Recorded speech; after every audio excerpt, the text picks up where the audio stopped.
Andrew to introduce the roundtable, Critical Perspectives on Co-Development and Co-Production in Global Health. Great, thanks, and hi everyone, and thanks for joining us. So the roundtable, so I'm based down in South Africa, and I guess what our roundtable is building on some projects where we've been trying to think about doing qualitative work differently, and working in different ways with our participants, and thinking about how do we co-develop kind of knowledge and interventions. We're mainly addressing kind of violence against women and girls, but also mental health. And how do we do that? And what are the struggles around that? I think currently online, we've only got 2 of my colleagues who are part of this roundtable. And what we did because of this, we've got Laura and Jane online, but we've pre-recorded the roundtable discussion, the summaries, and then we'll be around to kind of field questions, talk about it more and discuss it, because our other colleagues couldn't make it, unfortunately, for this time. So now, hopefully, if all goes to plan, I'll be able to start my video.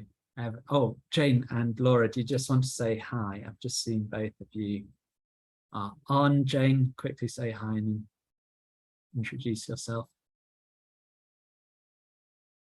We can't hear you, Jane, unfortunately. Sorry. Hello, everyone, and thank you so much for joining us this afternoon. Looking forward to engaging with you and building and understanding with you what we're presenting today, and also engaging on the projects that we are going to present on today. So very excited to meet you. Brilliant, thanks, Jane. Laura, do you want to say? Good afternoon, everybody. It's nice to be here. Interesting to be part of the first hour of discussion, very challenging, and looking forward to the next bit. Thanks, Andy. Great, thanks. Okay, now if all goes to plan, the movie should start. You'll be able to see us talking with a few more people from about a week ago. So let's go for it and hope it all works. Great, thanks. And hi, everyone, and welcome to the pre-recorded roundtable looking at critical perspectives on co-development and co-production in global health. So I'm Andy Gibbs. I've got an honorary position at the Institute for Global Health at UCL, and also an honorary position at the Centre for Rural Health at the University of KwaZulu-Natal in South Africa. And I've been really working on addressing violence against women in urban informal settlements in South Africa and globally over time. And so, yeah, so I'll be moderating it, and we've got 4 really interesting speakers, and we'll be speaking about diverse range of co-production and co-developed interventions in the global health area. So what we'll do is first we'll kind of go around each of them. I'll introduce each one, their little blurb, then I'll give a quick summary of their talk, which you could have pre-watched online, and then we'll kind of start the discussion and see where we get to. And then once the video is finished, some of us will be online available to talk. So yeah, we're looking forward to this interesting talk. So first up is Jenevieve Mannell, who is an associate professor at UCL's Institute for Global Health in the UK, and she's a UK Future Leaders Award holder, and her work is looking at improving the evidence base for preventing violence against women in some of the highest prevalence settings globally. And her work really focuses on understanding the role of communities in preventing violence and protecting the mental health of women affected by it. She's got a number of projects, all of them working with community-based organisations in Peru, Afghanistan, Samoa, and South Africa, where I'm lucky to work with her. So first of all, Jenevieve, do you want to give a quick summary of the talk you gave previously? Sure. Thanks, Andy. So the talk is really about co-developing an intervention to prevent violence against women in Samoa. as part of a broader piece of work that's called the EVE Project, so Evidence for Violence Prevention in the Extreme. And specifically, I talked about the process that we use for co-developing a theory of change for a potential intervention to prevent violence.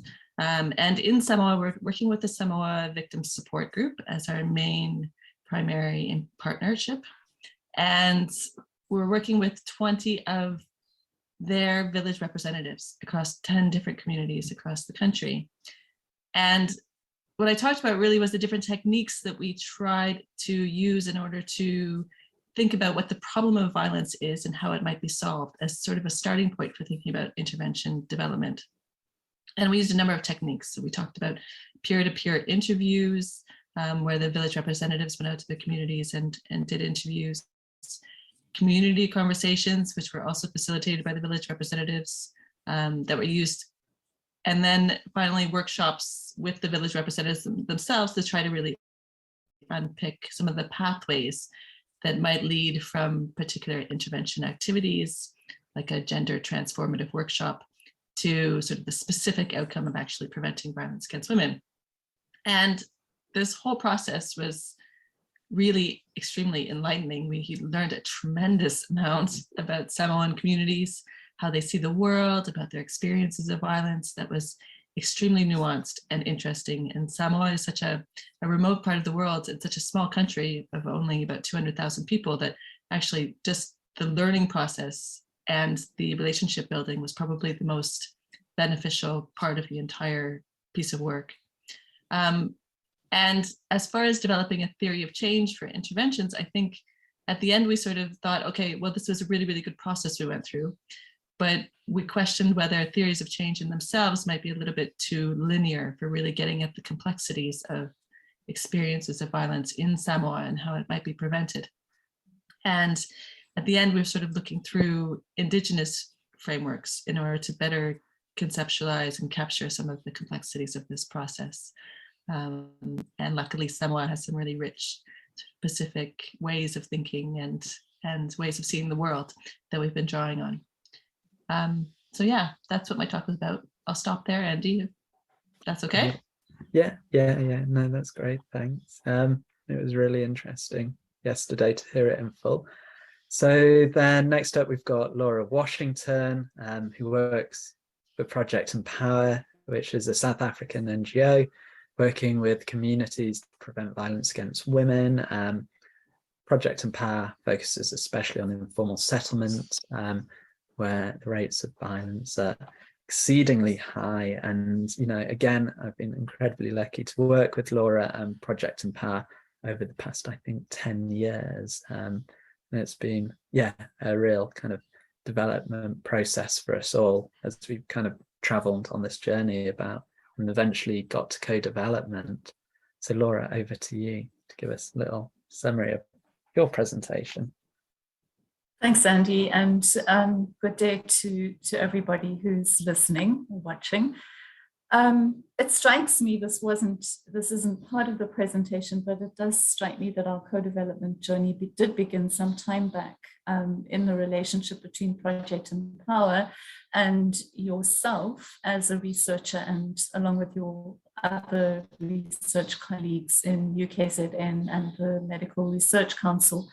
Project Empower is an NGO and is usually given the task of implementing and reporting back on the implementation. But very early on in our relationship, you pulled us very consciously into the process of developing interventions, going through the process of testing, feeding our thoughts and our findings about that process back into the redevelopment of interventions, and even taking us through to the point of co-authoring papers with you and really building our capacity to do that.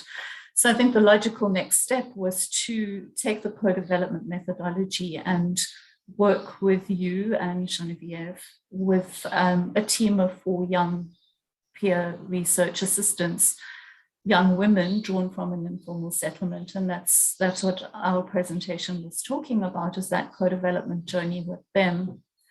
I think that we were attracted to the process of co-development because it it holds the promise, at least, of creating space for the different partners to participate on much more of an equal footing with one another, rather than seeing participants or potential beneficiaries to the eventual intervention as just being people who need to be analyzed and studied.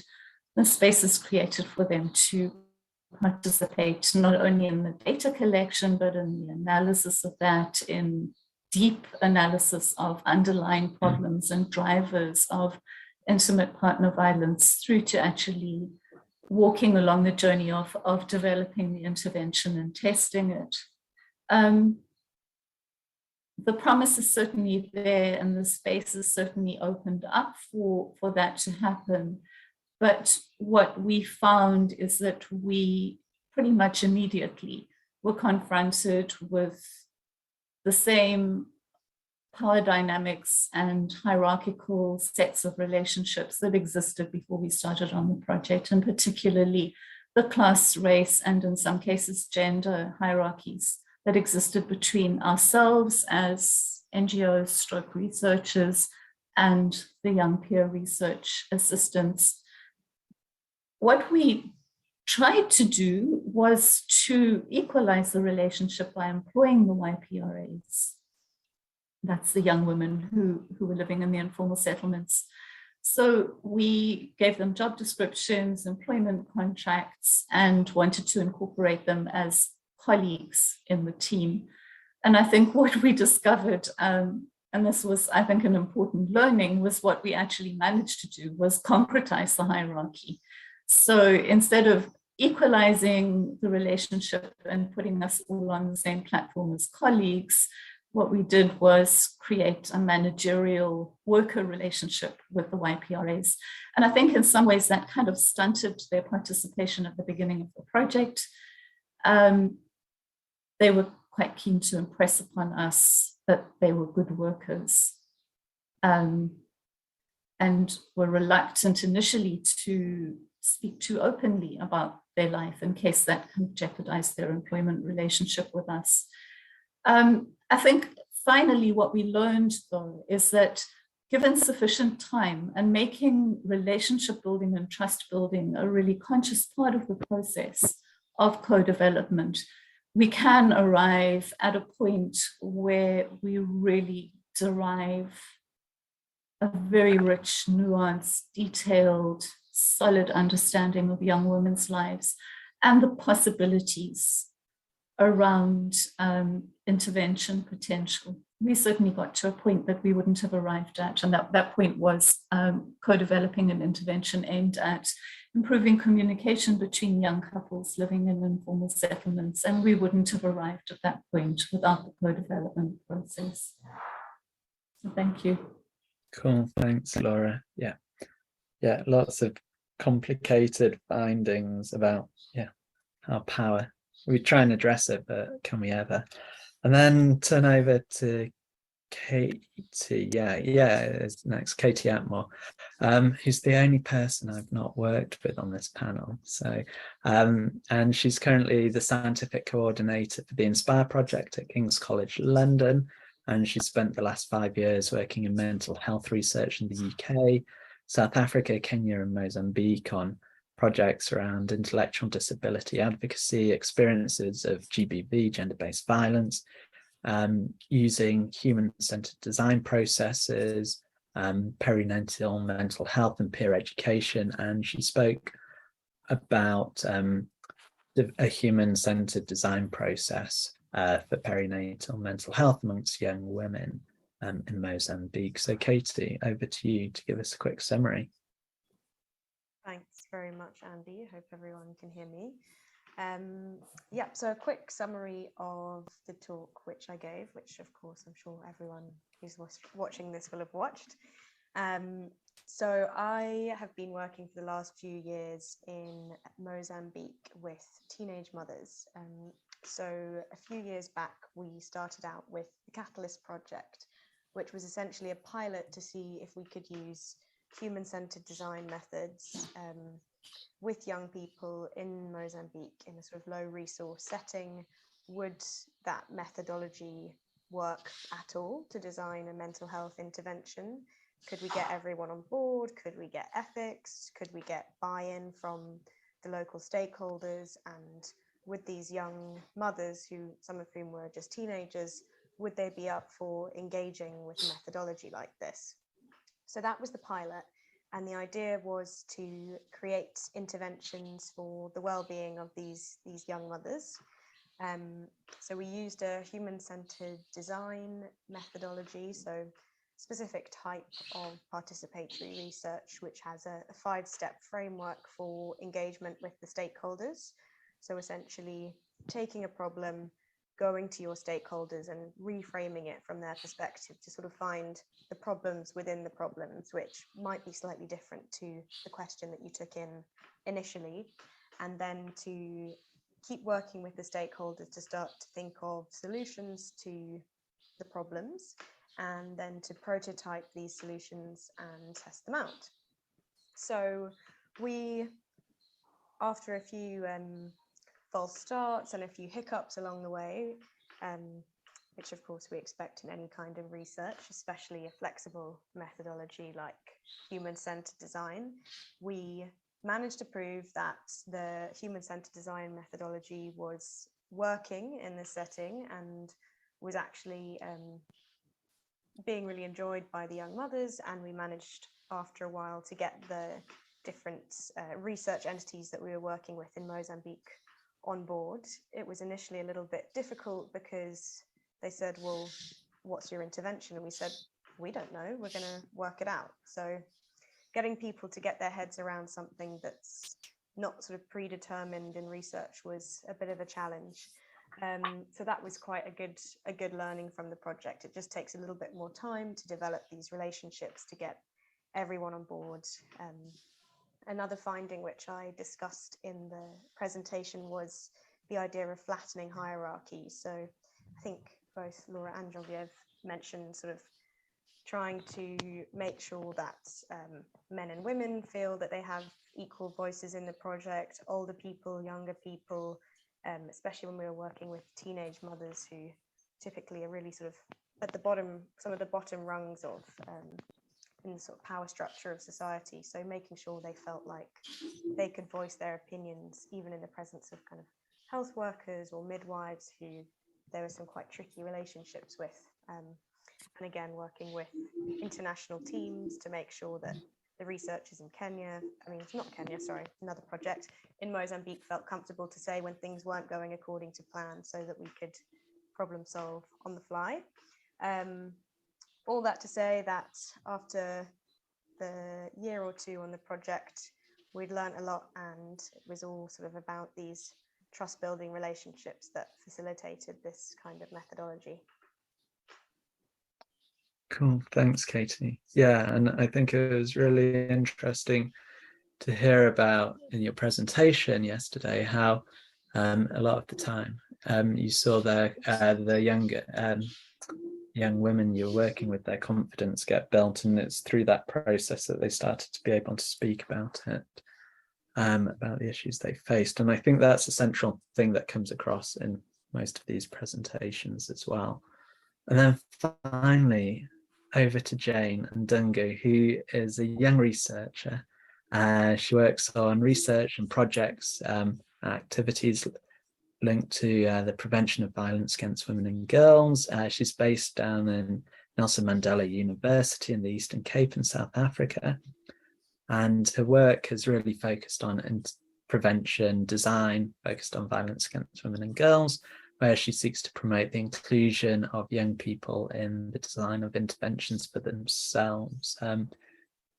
Mainly been working down in Nelson Mandela Bay Metro. Her PhD, which she's just finished, was looking at co-developing intervention with young people online, which is what she's going to talk about.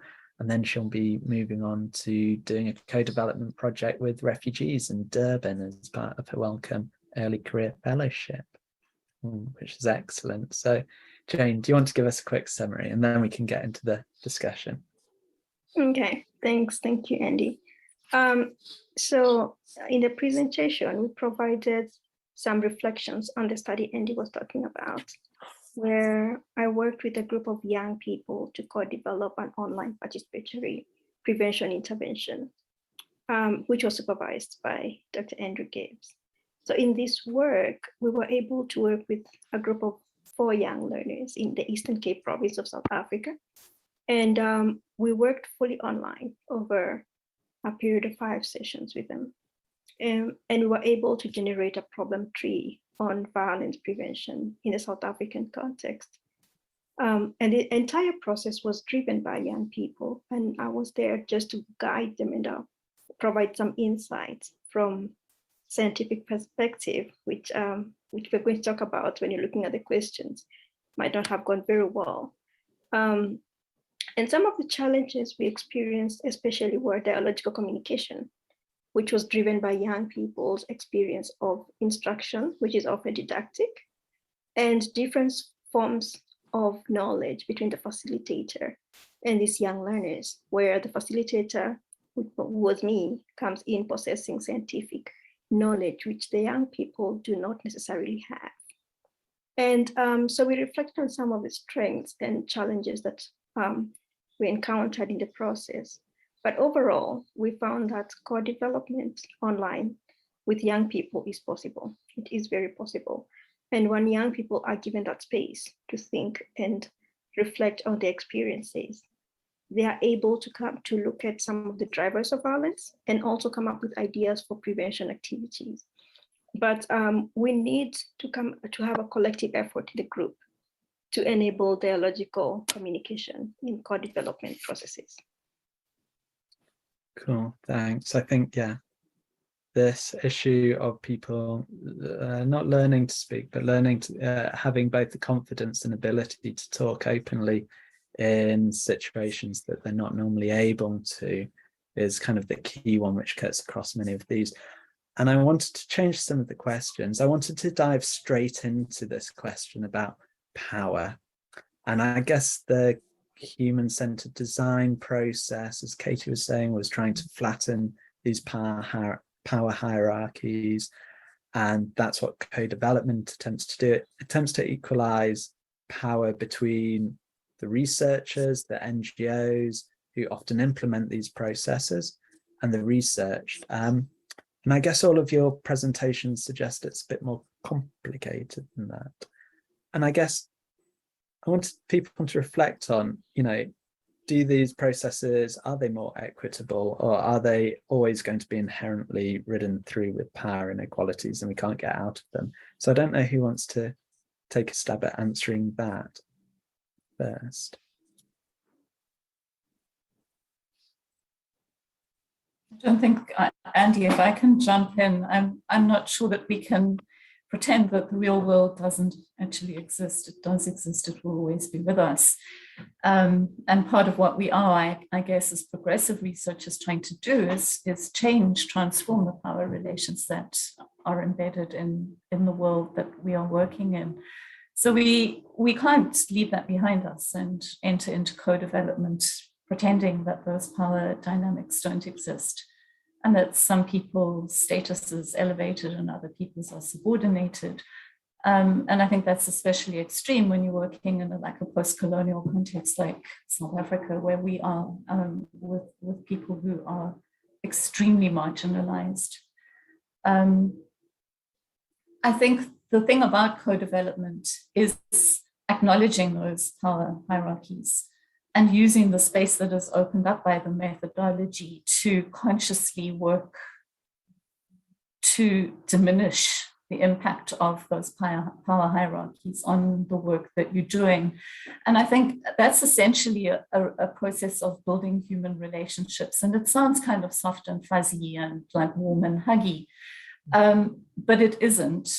And I think that we need to recognize it as a very important and concrete fundamental first step in the co-development process is getting people to look at themselves and look at each other and acknowledge the differences, acknowledge the privileges that some people have experienced and the disadvantages that others have experienced.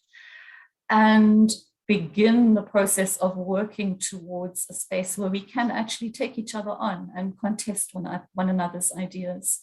I'm not sure that we did that at all well in the project that I was speaking about, but I think that's certainly a learning. To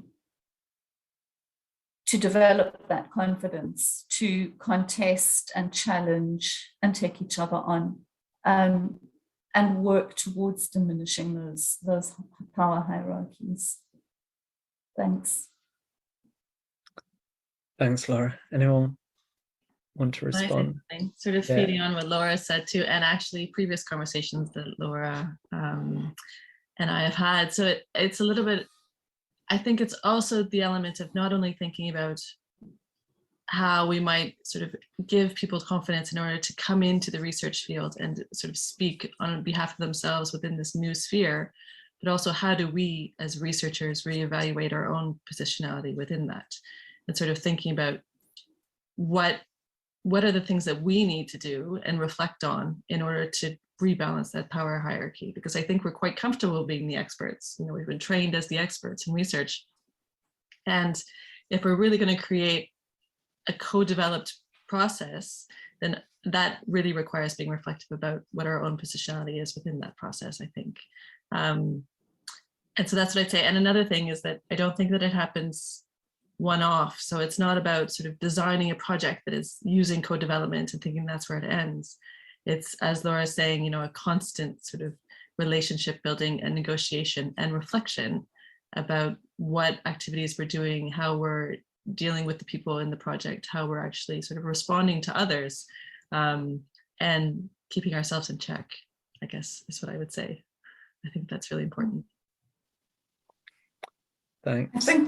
I think the co-development method does help destabilize the position of the researcher and sort of does force the researcher into a process of self-scrutiny as well. And I think that our research team at various points was like a little bit destabilized by the co-development process, sort of like, oh, sample size is so small, like where are the qualitative interviews? Because the methodology is quite different. So I think that process of working with people and really trying to unpack and scrutinize individuals' lives does sort of throw out the superior position, if you like, of the researcher and facilitates that process that Jenevieve is referring to. Cool. Thanks, Laura. Katie, do you want to? Yeah, I think I was going to add from my project, I've been having lots of sort of conversations about this recently, and there are a few kind of nice quotes which spring to mind, neither of which are mine. The first one is that research can only move at the speed of trust, which is quite a nice one, because you can't get to your outcomes unless everyone at the table during your co-design participation, it sort of feels like they trust everyone else there and so can actually speak openly. And I think when designing these types of projects, you have to build in a lot of time up front to build that trust, so everyone can kind of get to know everyone and let their guard down a little bit, so they don't feel judged or that there's a certain expectation of them. So yeah, that would be my sort of recommendation, is build in a lot of time initially for relationship building. And then the second one, which is more of a tenet of human-centered design, which I think helps with thinking about power structures, is that people often worried in more traditional research that they don't know enough, they're not an expert, and they're going to say the wrong thing, and that prevents participation. So in human-centered design, we're encouraged to fail fast and early. And the idea is that things can go wrong, things do go wrong. We try to encourage people to take sort of lots of paths, to think about lots of different ideas, some of which will be crazy and they're not, feasible, but you sort of create this sort of innovative environment, knowing that we'll sort of trim it down later. And that's really helpful, I think, for working with researchers who come from a more traditional background, that we expect things to go wrong. And once people know that there's not something very specific that it's expected of them that they're going to get in trouble for. If they say the wrong thing, then that can kind of open things up a little bit, hopefully, with the power dynamics. When you say, oh no, nothing's going to happen if this stage takes a little bit longer.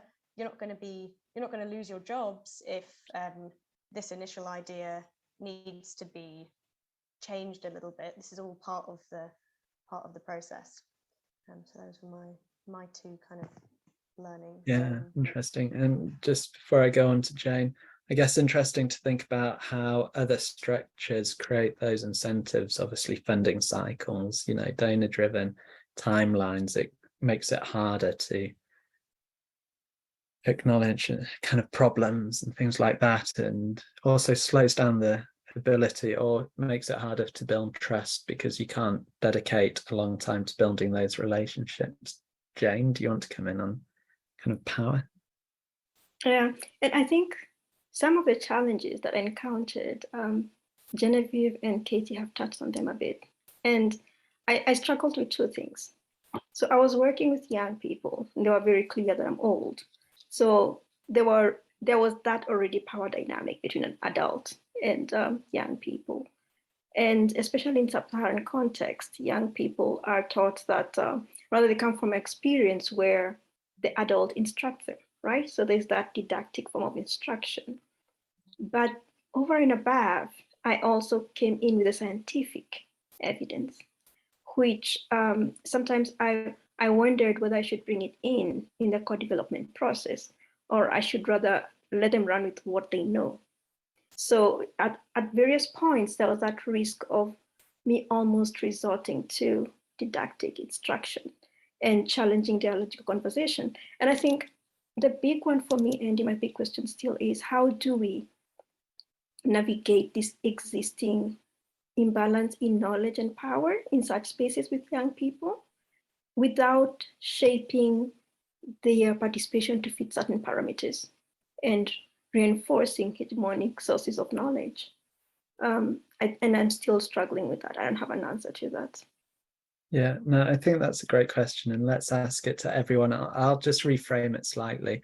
And I guess this is coming from, scientific evidence says X works. So let's stick on violence against women, or, we know that effective violence against women interventions are going to be ones which challenge gender, might build gender inequalities, might build economic power. What doesn't work are, say, mass media campaigns, unless lots of other things happen as well.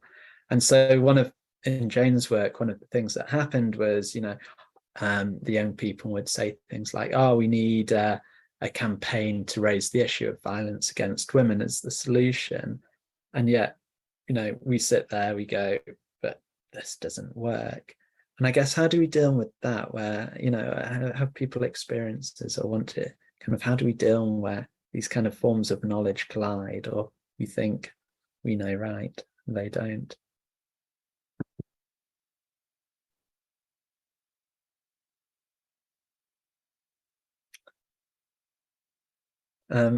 No one's talking. Laura, if you're on mute, I think your lips move. Yeah, I think that's what the process is about. I mean, I don't think that we should see co-development as this sort of paternal handing over of the reins to participants as if they magically have all the solutions. They don't magically have all the solutions, which is why they're very often the people that are sitting with the problem. I think the co-development space is about actually allowing for the contestation of those ideas and the challenging of ideas. So in the situation that Jane was describing, and I think that's why Katie's point about building relationships and building trust is so important, because once that exists, or once you've begun to break the ice towards that trust existing, then this following process becomes much more possible of actually sitting and debating and discussing, and not holding back as the person with the scientific knowledge, but actually bringing it forward and explaining it and democratizing that knowledge, making it accessible, making it available, which puts us makes a co-development process a much bigger project than simply like working towards an intervention, because it really is a form of popular education, where all the parties in the partnership are in a process of reconstructing the way they see the world and arriving at a different way of understanding. Yeah, Katie, Genevieve.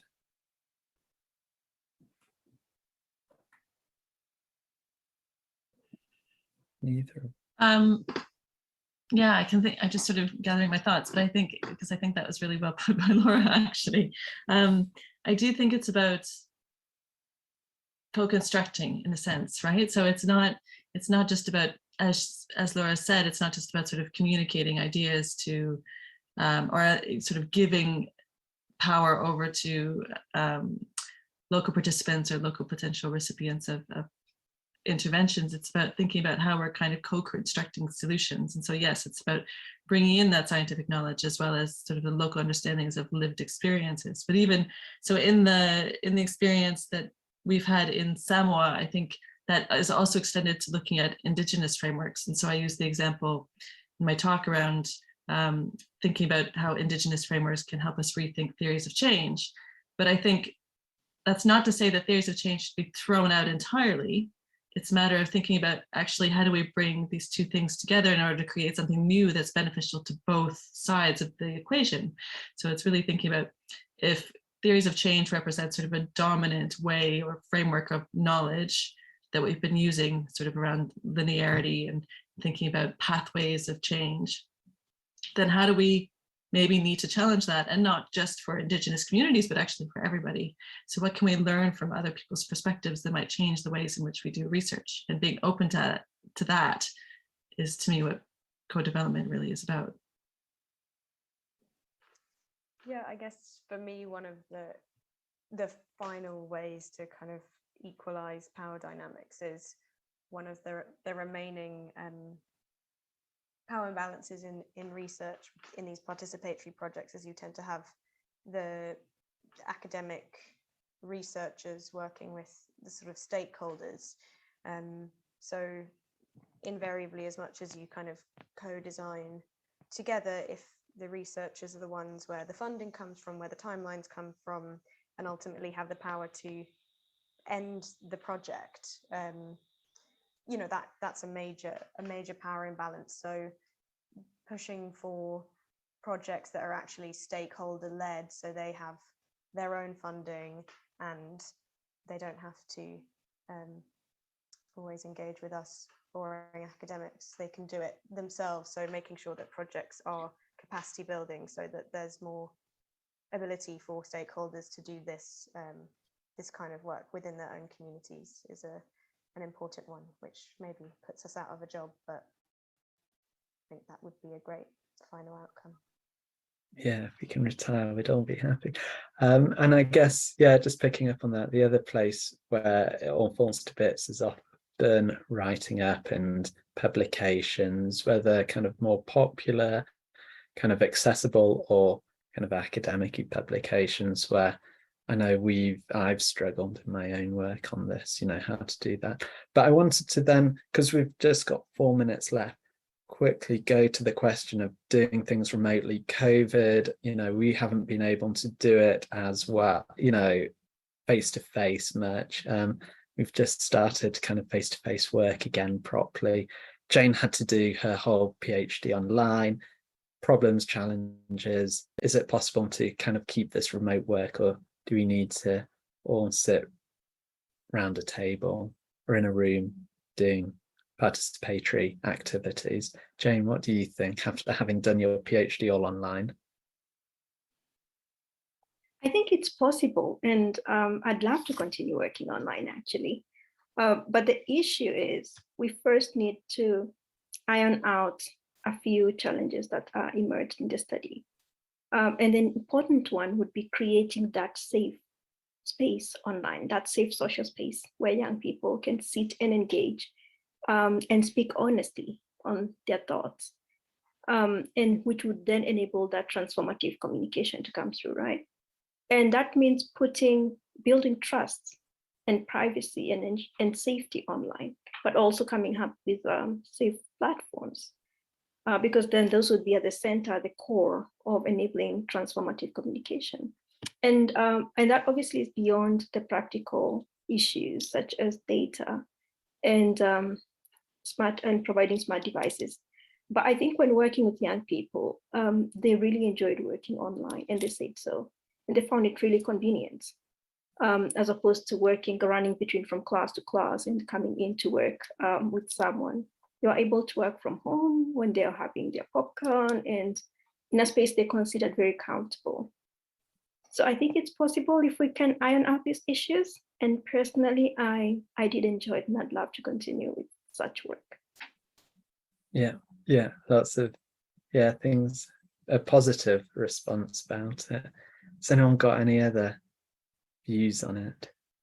Is it just something we can iron out? Katie? Yeah, I guess it's being tactical about when you do have remote working and when you have face-to-face working. So in this kind of buffer zone that you want to build into the start of participation projects, you know, spend money then on getting people together in a room so you can, I mean, trust is so much easier to build where there's proper eye contact and you get a sense of who you're working with. So the most recent projects I've been working on, the Inspire study, had the first 18 months during COVID. So we have a team in the UK and a team in Kenya and a team in Mozambique. And we just managed to get out to meet everyone in person in Kenya and Mozambique this year. And it just makes such a huge difference when you know who you're emailing, you get a sense of people's sense of humor, you get a sense of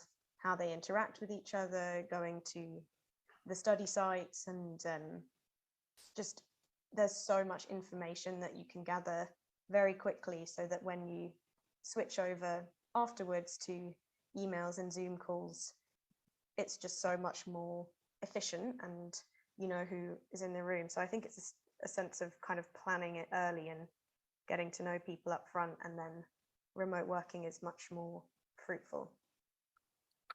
Yeah, Jenevieve, you've also done all your Samoa work, I think, online. I have. The borders have been closed for 2 years. But I think, and for us, it's actually been positive from a co-development perspective. So it's been a forced experience in really giving up control over the project and letting somebody else lead it locally.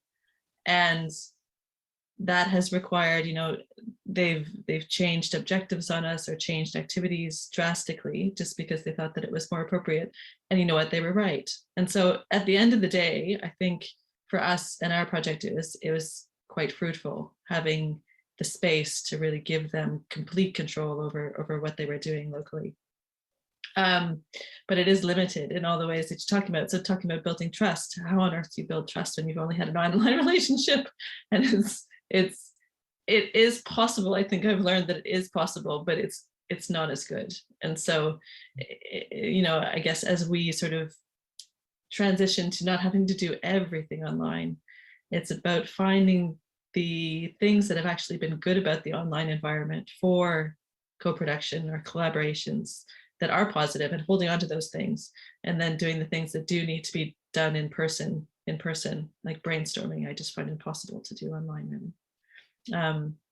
So yeah, so I think that's been my experience anyway. I can think that there's real positives that have come out of it actually that I didn't expect.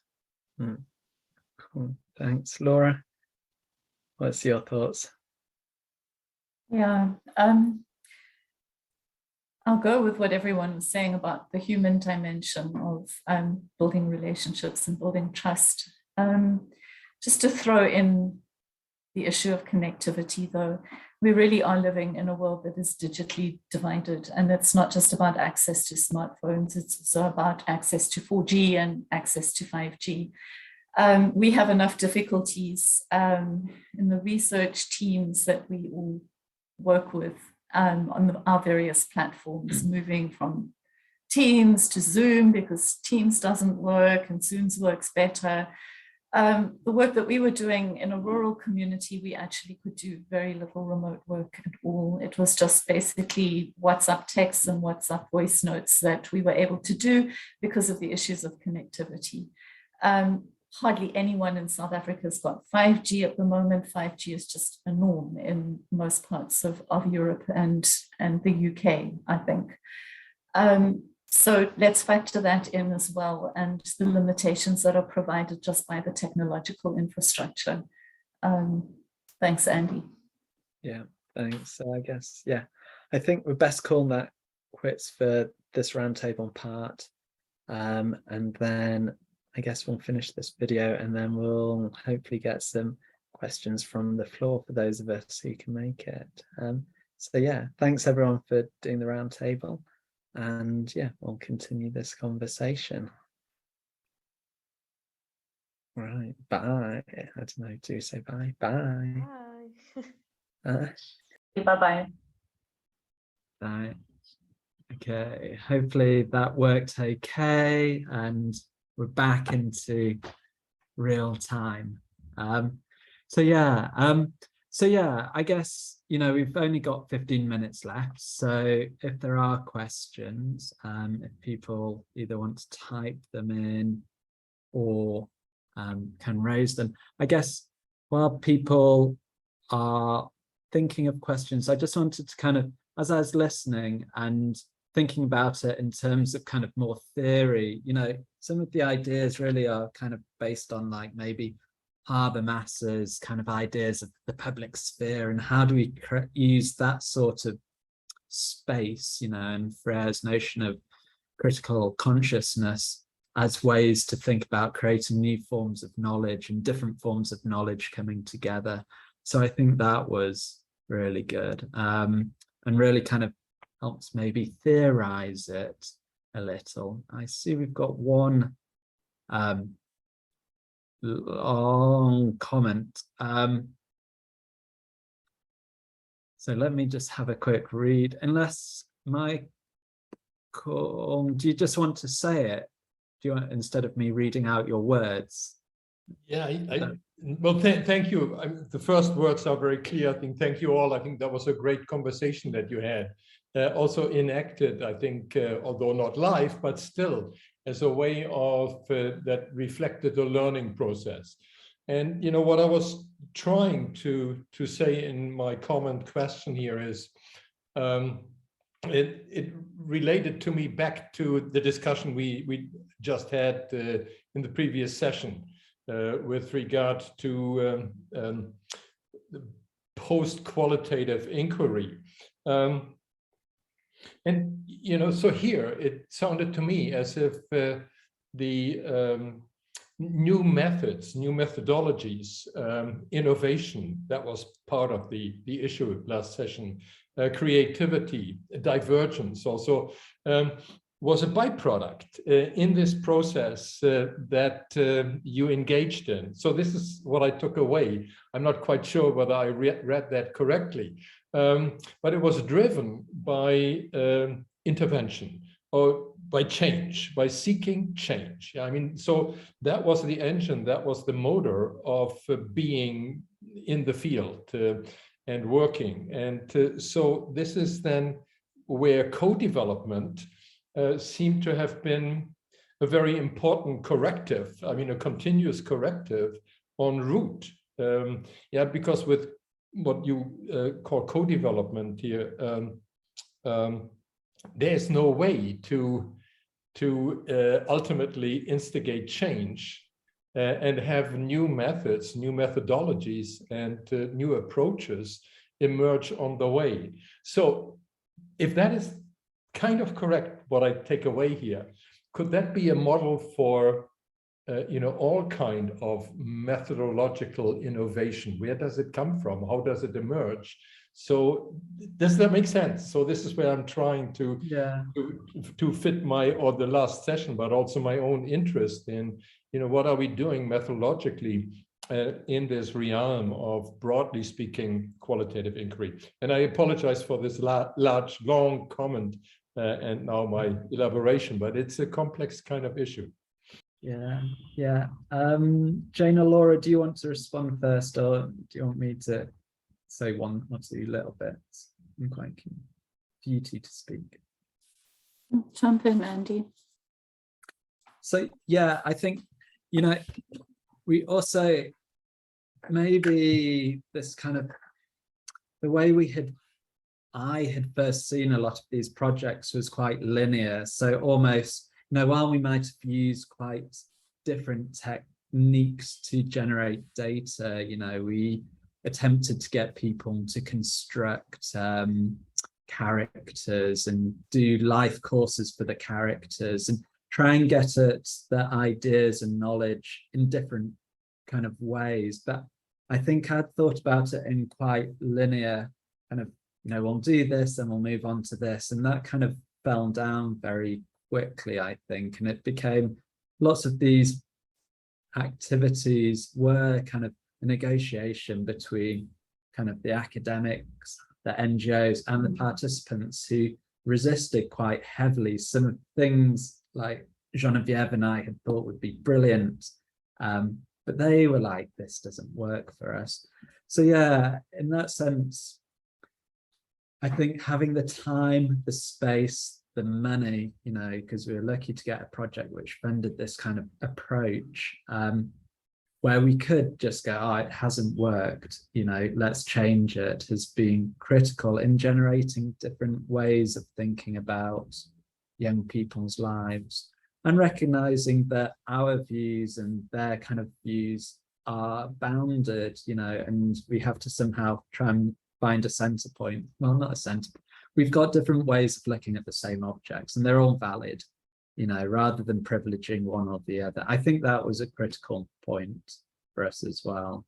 You know, we've got to think about these as different but equal kind of ways of thinking. Don't know, Jane, Laura, you? I mean, I think in some instances there were examples when we were going backwards and forwards with the different methods, where we were all moving. Yeah, we were all in the process of negotiating a meaning that we could share. I'm thinking of the initial exercise that we gave to young women, which was during one of the really harsh lockdowns that we had around COVID in South Africa. We wanted to start engaging the women, but we couldn't actually physically travel the 15 kilometers between where our organization is based and where they were living. So we asked them to take photographs, coincided, I think, with the Christmas period. So it was a kind of exciting time. Take photographs of their daily lives and just send them in. We got hundreds of photographs of things that A, looked very trivial, B, we thought had some meaning attached, and C, things that we didn't really understand at all as the people sort of sitting on the research side of things. We learned, for example, that a pile of laundry didn't just represent, this is through the process of engaging and discussing with young women, why did you pick this picture? Why did you take this photograph? What does it mean for you? What happened before? What happened afterwards? So for example, a bucket of laundry about to get washed, what does it mean? It means the daily drudge life of a young woman in an informal settlement, but it also means progress in her relationship because her boyfriend is now bringing his laundry for her to do. So we would never have seen that as like, this is the young woman stepping up in life and now she's establishing herself in a relationship. But likewise, she didn't share our interpretation of now he is getting serious about her and the cycle of oppression begins.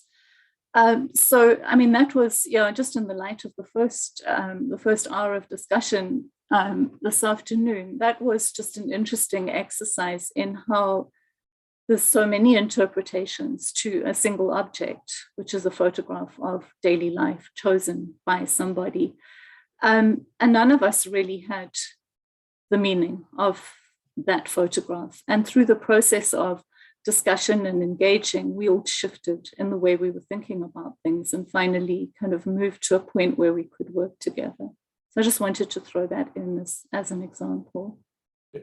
Thank you. I think it's a really vivid example of how you tinkered with the methods, so to speak, bringing photographs in, and then also having to work with these photographs in circumstances that potentially were not planned ahead, but something new came out of it. I think that's a great example. Thank you. Yeah, Jane, do you want to come in?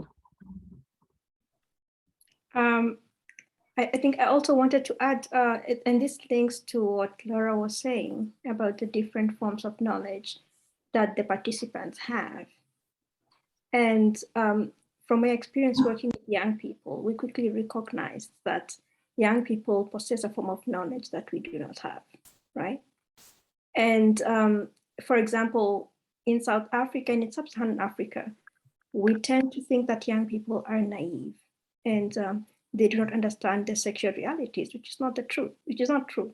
They are very much aware about their sexuality and their sexual lives, and they have the ability to instigate change in that sense. And that was very interesting from my perspective. Yeah, thanks. And yeah, it gets enables kind of these different ideas to come together.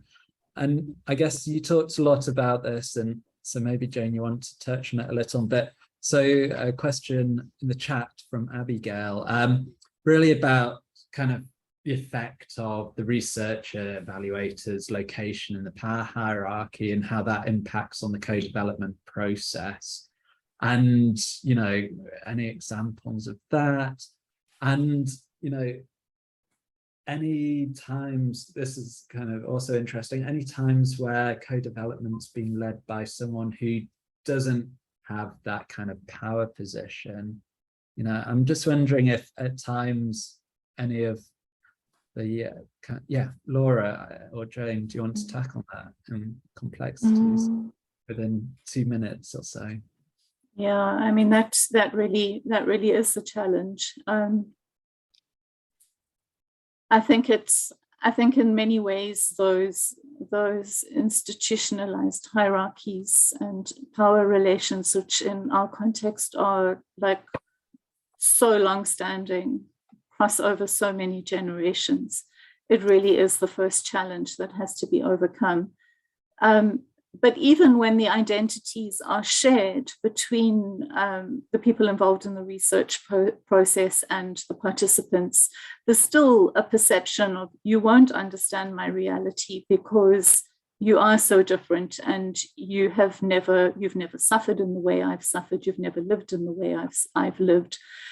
So people bring those kind of assumptions to one another, to the table, whether they exist in reality or not. And in our case, in the project, yes, they existed in some cases, and in other cases, they didn't at all, because we had people working with participants who had very much shared their lived reality at various points in their lives.